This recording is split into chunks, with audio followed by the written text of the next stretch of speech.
veterano dito na isa sa mga tinitingala sa tattoo industry sa Pilipinas. Sir Jake Cuerpo.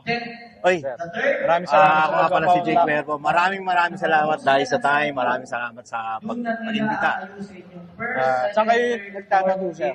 Para malaman din nila. Ako, Okay, maraming nagtatato ngayon sa Makati sa may PNP Tattoo na kami rin ang nagtayo nila Mike, ako, si Joel, at saka si Ronco. Bali, 4 kami nag-start ng PNP Tattoo. Doon lang talaga kayo sa Makati. Makati kami. Pero pag may request ng mga kliyente natin, dito tayo sa mga branches na yun. Sa may BGC, saka sa Timog. So, ilang taon na kayo sa tattoo industry, sir? Yung nag-start ako, humawak ako ng makina, 1989 to 1990 simula eh. Pero nung talagang practice na kumikita na, 92, gano'n. Pero sobrang ilan pa ng mga nagpapatattoo nun, sir, no? Oo, Okay na. nung time na yun, kasi naalala ko nun, may ilang tao lang ang kilala eh. So may lugar lang na, may lugar din na spot na parang pag pumunta ka sa Olongapo, yun ang maraming nagtatato eh. So, andun yung magagaling. Pag nagpunta ka ng Angeles, doon din yung magagaling. So, sa Maynila, wala. Kumbaga Saan sa Manila, sir?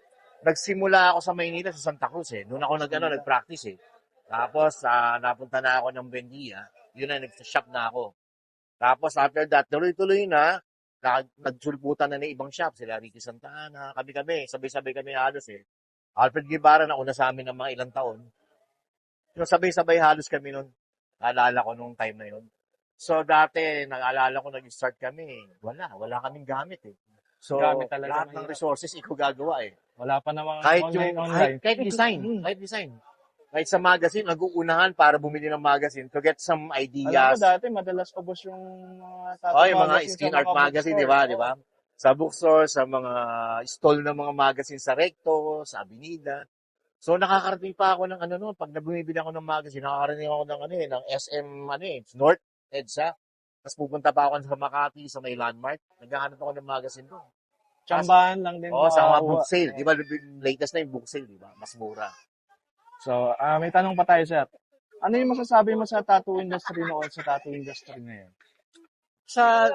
Nung araw, ang tattoo industry nung araw is, kung ikukumpara ko, parang parehas.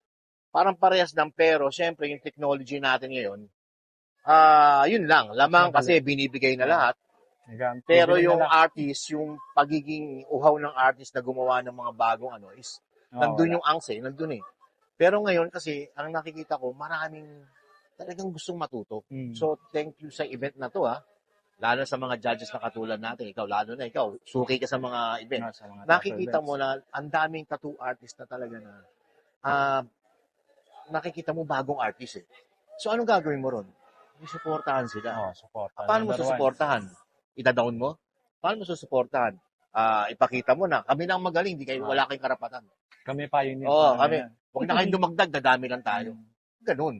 Kasi lahat open yan. Kung sa dilipas tayo, may darating na bago.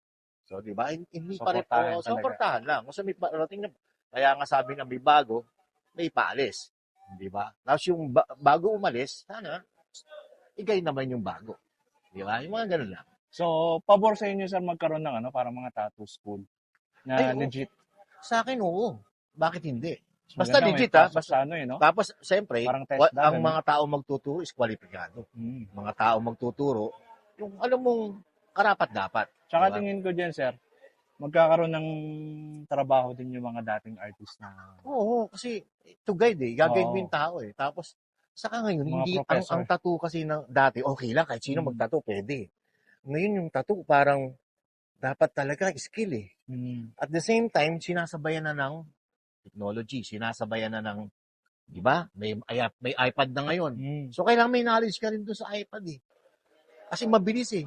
Pag wala kang ganun, mabagal eh. Okay, kaya mo mag-drawing, kaya mo, walang problema ron. Walang question doon sa drawing eh. Pero siyempre, sabayan mo rin yung pagbabago. Oo, sabayan mo rin, di ba? Sabay din tayo, di ba? Kumbaga sa bakit hindi? Pwede namang adapt natin. Tapos yung technology binibigay ng makabago ngayon is kunin natin, pag-aralan Isa rin natin. yun sa makapagpadali ng ano eh. Oo, di ba? Ang ginagawa eh. Di ba, ikaw, makikita, mag-sketch ka ron. Hindi, ako nga dati, mamano-mano stencil pa ako. Ngayon, hindi na eh. Oh, di ba? Piprint ko Malaking na lang bagay, eh. time Oo. saver siya eh. Oo. Ayun, maganda ron. So, yun. Last na question na lang, sir. Ano yung may papayo mo sa mga bago? Sa mga Bagong papasok Ah. at bagong mga artist ngayon. sa mga bagong artist ngayon, ano ang may papayo ko lang is, okay, nandun na tayo sa attitude. Wala naman tayong question dun eh. Attitude, kanya-kanyang attitude ng tao. Wala tayong magagawa ron eh. So ang pinakaano dyan is yung skill. Yung skill natin, magsipag tayo. Kung alam natin na hanggang doon lang yung skill natin, bakit? Libre mag-aral eh. Tuloy lang natin, attend tayo sa mga ganito. Kung may seminar si ganyan, bakit hindi ka umattend? Kung ano mo Buti nga ngayon, makakatulong tayo. nakaka-nood na sila eh. Diba? Oo. Yung mga, Diba? Ang dami. dati mahirap. Open, di ba? Saka sa mga hindi madamot ang artist ngayon. Mapapanood mo, magagaling mapapanood mo eh. Nung araw, bawal eh. Hindi ka Pumasok ka lang sa kwarto, silipin mo yung gumagawa. Bawal, ka. hindi ka pwede. Ayaw, kasi Naranasan baka ko yan. ma-comment technique. Naranasan ko Ngayon, yan. lahat ng technique ngayon binibigay. Ikaw na ngayon, kung talagang artist ka, sa'yo na yan, labas mo yung technique mo, sarili mo. Siyempre, alam mo naman At copy. tingin ko naman, di naman makukuha sa iyo. Hindi na. Hindi, mas Huwag ka na mangopya, di ba? Hindi, Huwag ka na sa pakiramdam nung sinopyahan, parang, oy, sa akin galing yan. Di ba? Parang, Pero respeto, di ba? Kailangan. Kaya nakakatuwa kasi natuto. Natuto siya. Kung galing man sa kanya, respetuhin mo rin yung pinanggalingan mo. Sabihin mo rin na talagang, inaamin ko naman, natuto ako kay ganyan. Kasi Yung- talaga, yung isa pa rin credit respeto. lang. Respeto sa mga Respeto. artist, sa kapwa, para wala tayong sagasaan, hindi tayo magbanggaan sa... Baguhan man o nagatihan. Masama, bilang isang tao na lang, respetuhin natin bawat isa. Yan, napakaganda nun, sir. Oo. Baka may gusto kayo shoutout, sir. Shoutout sa lahat ng mga event na ganito, suportahan natin. Shoutout din sa mga kasama ko sila Dice na malaking suporta sa industry. Sa ngayon, vlogger na raw siya. Ayun na naman. Hindi na ako magtatato. Okay. Suportahan Medyo natin pa. lahat, mga bagong artist. Tulungan natin sila. Yung mga dating artist, please naman. Abutin natin yung mga bagong artist natin. Magtulungan tayo. Magsama-sama tayo sa event. Hindi lang dahil Napakaganda. sa pagalingan. Magsama-sama tayo para makikita natin yung industriya natin, palaguin natin para lahat tayo makikinabang dito. Pero napakarami magagaling na mga Pinoy, sir, no? Marami. Nawala ng question doon. Talagang inaamin ko. Talagang Mga bata pa. international. Mga bata pa. Ang gagaling. Mga international lang.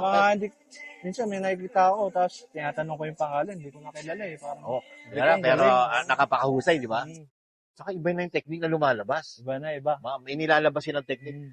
Lalo na isa, yung kapilido mo. Nagalo rin nila. Yung kapilido mo. Pinsan ko yan, sir. Ang lupit. Nakita yun na nga ako yung gawa na 5 needles na tinira ng ganun para i-shading mo na gradual na Parang- ang lambot eh. Yun lang. Magagaling sila. Sobra. Maraming salamat ulit, sir. Okay, thank you Next guys. time, Thank you sa time, guys. Thank you. Salamat din sa Next time, time. See you. See you around.